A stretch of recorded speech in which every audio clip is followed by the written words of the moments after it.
శివశేఖరే ప్రతిక్షణం మమ.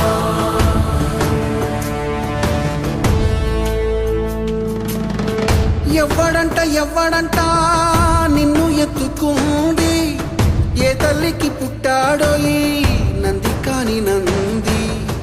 ఎవ్వరూ కానంది ఎక్కడా వినంది, శివుని ఆరాయిందేమో గంగధరికి లింగమే కదిలొస్తానంది.